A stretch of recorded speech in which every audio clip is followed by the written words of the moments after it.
Assalamualaikum warahmatullahi wabarakatuh, sahabat-sahabat kita. Alhamdulillah di siang hari ini kita bisa bertemu lagi di agenda politik, yaitu podcast politik bersama aku Fira Ayani, dan aku sudah bersama bintang tamu kita yang spesial hari ini, yaitu Kak Dunia.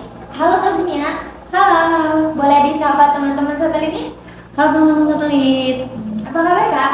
Alhamdulillah baik. Alhamdulillah. Vira sendiri apa kabarnya? Alhamdulillah aku juga baik. Oh iya Kak, jadi gini, anak muda sekarang tuh banyak banget yang mereka kehilangan arah dan nggak punya tujuan. Sampai-sampai mereka buat menghidupi kehidupan sehari-harinya aja mereka nggak bisa. Sampai akhirnya mereka memilih untuk menjadi seorang pengamen, menjadi manusia silver, badut itu kan. Ya, kalau misalnya Indonesia anak mudanya terus-terusan kayak gitu bisa-bisa merusak masa depan bangsa, masa depan Indonesia itu sendiri. Menurut kakak, tanggapan kakak apa sih kalau misalnya tanggapan kakak dengan hal itu tuh apa? Menurut aku sendiri ya, sebenarnya mereka tuh bisa jauh lebih baik. Tapi kan tergantung kemauan dan usaha mereka.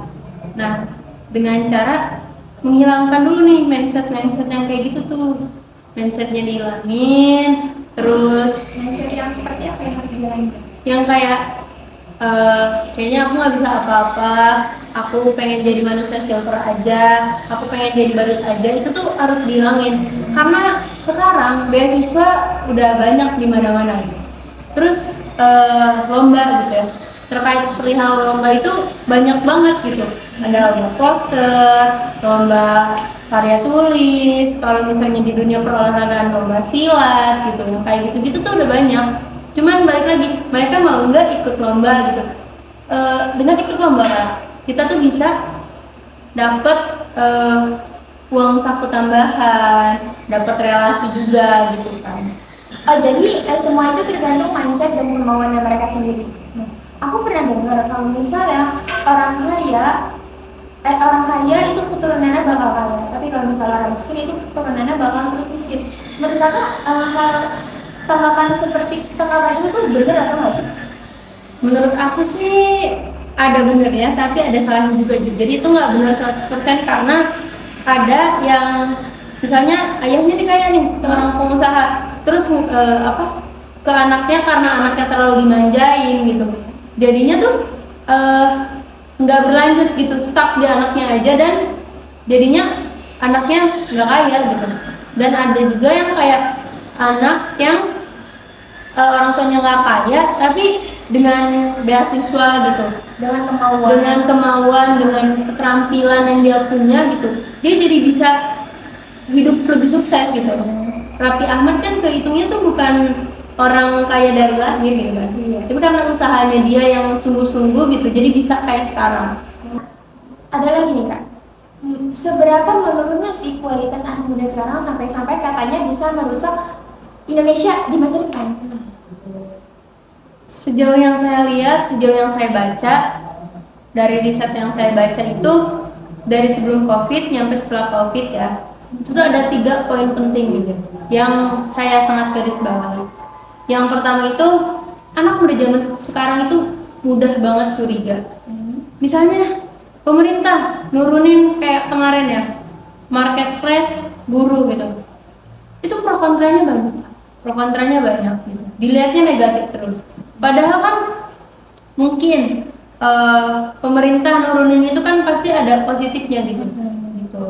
Terus yang kedua itu, anak-anak Indonesia sekarang itu terlalu mager dalam membaca, lebih suka scroll TikTok, lebih suka buka medsos gitu, mager dalam olahraga gitu, mager dalam banyak hal gitu, belum ada kemauan yang kuat gitu.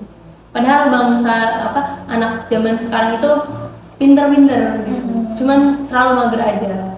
Oh, jadi karena kurang anak kemageran itu ya? Terus yang terakhir itu apatis di sini tuh terlalu bodoh amat gitu. Kayak misalnya ketemu sama yang lebih tua di jalan, atau ketemu sama guru atau dosen di jalannya gitu kan. Harusnya kan adabnya itu nyapa ya kan. Tapi kebanyakan tuh udahlah nggak kenal juga, udahlah udah lama nggak komunikasi. Iya, udah amat. Terus itu. Oke. Solusi dari anak-anak yang seperti itu harusnya gimana sih? Solusinya tuh apa? Kritis yang dimaksud di sini tuh kalau misalnya ada kebijakan pemerintah, entah keputusan apa itu dilihat lagi. Mungkin positifnya ada gitu, atau mungkin kebijakannya tuh sebenarnya nggak benar-benar negatif gitu, ya, kayak gitu sih Kak. Terus yang kedua itu kreatif.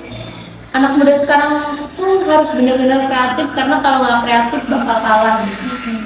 Karena sekarang tuh zamannya udah makin modern ya, kayak gitu. Makin canggih. Iya, makin canggih. Terus yang ketiga itu komunikatif. Komunikatif di sini tuh dalam segi interaksi sama orang lain, sosialisasi sama orang lain itu harus dibenahi lagi.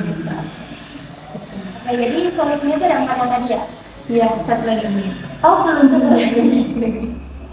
Satu laginya tuh kolaboratif gitu. Jadi saling bekerja sama gitu. Kalau nggak kerja sama sekarang kalah kita. Ada 4 ya Kak ya? Memangnya yang dibutuhkan Indonesia untuk menjadi pemimpin ke depannya itu anak muda seperti apa sih Kak?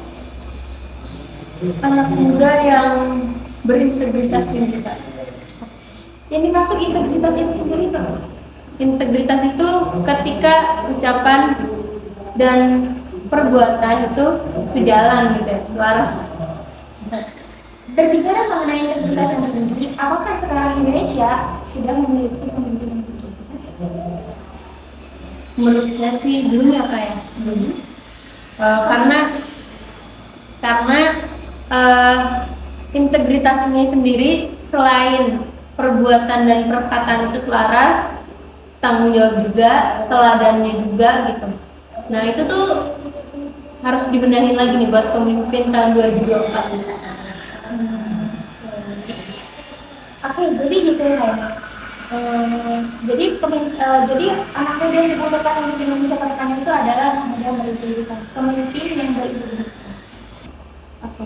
Jadi jangan tahu nggak sih seberapa berpengaruhnya antara politik dengan pendidikan? Berpengaruh sih kan, sangat berpengaruh. Setahu tuh ada 3 elemen. Yang pertama itu pengaruh terhadap harapan-harapan bangsa ini. Yang kedua tentang anggaran pendidikan di Indonesia ini masuk ranah politik juga. Yang terakhir itu PSDM atau orang-orang yang ada di pendidikan juga itu ada di politik. Jadi seberpengaruh itu ya antara politik dengan pendidikan. Karena kalau misalnya nggak ada politik, guru-guru mau dapat gaji dari mana gitu ya kan? Oke, kira-kira untuk mengakhiri podcast kali ini, boleh dong Kak closing statement-nya buat teman-teman sampai. Ya, mungkin dari yang awal kita bahas itu, saya pernah dengar firman Allah yang dimana artinya tuh Allah tidak akan berubah suatu kaum ketika kaum tersebut tidak mau berubah. Jadi apapun yang kita bisa usahakanlah, apapun yang kita bisa jalaninlah gitu. Tapi jangan pernah putus harapan. Cukup Kak? Cukup. Oke teman-teman, sekian podcast kita pada kali ini. Tadi juga kami sudah memberikan closing statement-nya. Kurang lebihnya mohon maaf. Sekian dari kami. Wassalamualaikum warahmatullahi wabarakatuh. Dadah.